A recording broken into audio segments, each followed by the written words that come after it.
السلام عليكم ورحمة الله وبركاته، عاملين ايه؟ يا رب تكونوا بخير. كل سنة وانتم طيبين. تعالوا نشارك مع بعض فطارنا في رمضان.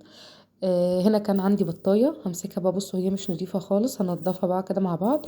جبت معلقتين دقيق كبار يعني هرم كده. نزلت بقى على البطة بتاعتي بالدقيق، وبعد كده جبت ليمونة عصرتها كده.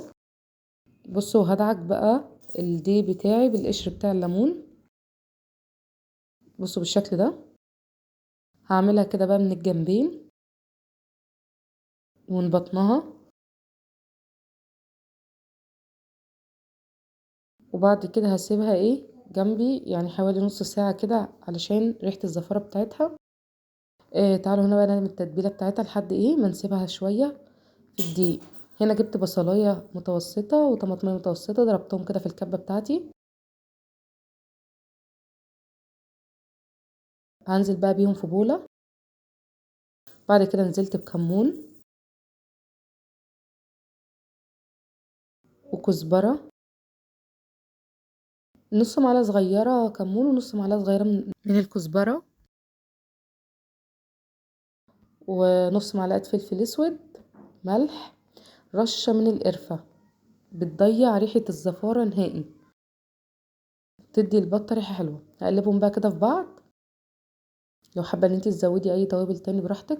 بصوا هنا البطة بتاعتي بقى بعد ما غسلتها ونضفتها، هجيبها بقى احطها في التتبيلة بتاعتي كده. هدعك بقى البطة بتاعتي بالتتبيلة كده من جوه ومن بره. بصوا بالشكل ده. دخلت التتبيلة بتاعتها في كل مكان. هركنها بقى جنبي كده نص ساعة. بعد نص ساعة معايا حلة على النار، نزلت فيها بقى مكعب من الزبدة او السمنة، عليها حبة زيت. اول ما يبداوا يسخنوا معايا بالشكل ده، هنزل بقى بالبطة بتاعتي. مش هنحمرها، احنا هنديها لون بسيط من الجنبين. دي طبعا الحاجات بتاع البطة اللي بيحب يستخدمها براحته. انا حطيتها كمان في التتبيلة مع البطة. هديها بقى كده لون من الجنبين. بصوا لون خفيف خالص. وبعد ما تاخد لون انا غالية مية جنبي، هنزل بقى بمية مغلية علشان بس نسرع عملية السوا. عايزة تحطي مية باردة مفيش اي مشاكل، بس انا نزلت بمية سخنة علشان اسرع عملية السوا بتاعتها. نزلت بقى بمية مغلية كده، غطيتها بالمية المغلية. هحط بقى باقي التتبيلة بتاعتي، هحطها في الشوربة. هحط بقى ورق لوري وقرنفل وحبهان، وهظبط بقى الشوربة بتاعتي واظبط الملح بتاعها، وهسيبها بقى لحد تستوي براحتها. هنا بقى بصوا عملت خلطة الرز بتاع المحشي. انا كنت عاملاها معاكم قبل كده. هنعمل بقى ورق عنب. بصوا انا بلفه ازاي. الطريقة دي سهلة قوي وهتسهل عليكي، جربيها. بحطه قدامي كده على رخامة، على قطاع، على اي حاجة. بتنيه من الجنب ده ومن الجنب ده وباجي لفاه. بصوا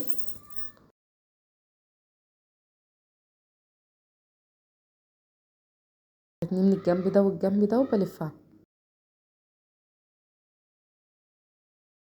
هخلص بقى كل الكمية بالشكل ده.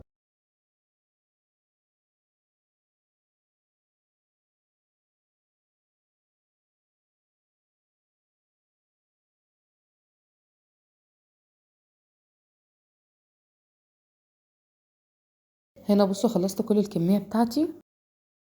يلا بينا بقى نرصها. عايزة ترصيها في الحلة كده على طول، ممكن تحطي ورقتين كده فاضيين. انا هحط فيها بطاطس. فرشت بقى البطاطس بتاعتي كده في الحلة، وبعد كده هرص بقى الورق عنب بتاعي.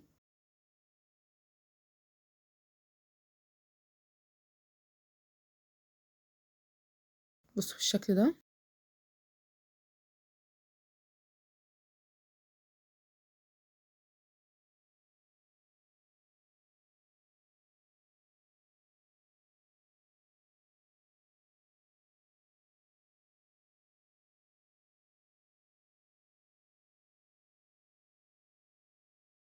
هنا بصوا بقى رصيت كل الكمية بتاعتي.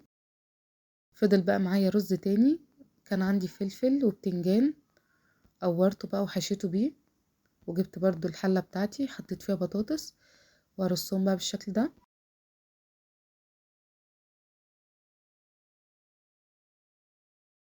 يلا بينا بقى نسويهم مع بعض. بصوا هنا البطة بتاعتي كانت استوت، بصوا الشوربة بتاعتها عاملة ازاي. البطاية بتاعتي استوت خالص، هطفي بقى عليها النار ويلا بينا نزود المحشي بتاعنا. هنا بقى هزود الورق عنب، لو انتي حابة تصفي الشوربة قبل ما تحطيها على المحشي براحتك، انا ما صفيتهاش يعني عادي، انا مش هيفرق معايا البصل والطماطم والتتبيلة اللي في الشوربة تنزل على الورق عنب. بصوا غطيت الورق عنب بتاعي كده، وبعد كده حطيت طبق يكون تقيل، ازاز تقيل، علشان ما يتفككش معايا، وهغطيها بقى واسيبها بقى تستوي براحتها. هنا كمان هزود الفلفل والبتنجان، بصوا هزوده بالشكل ده.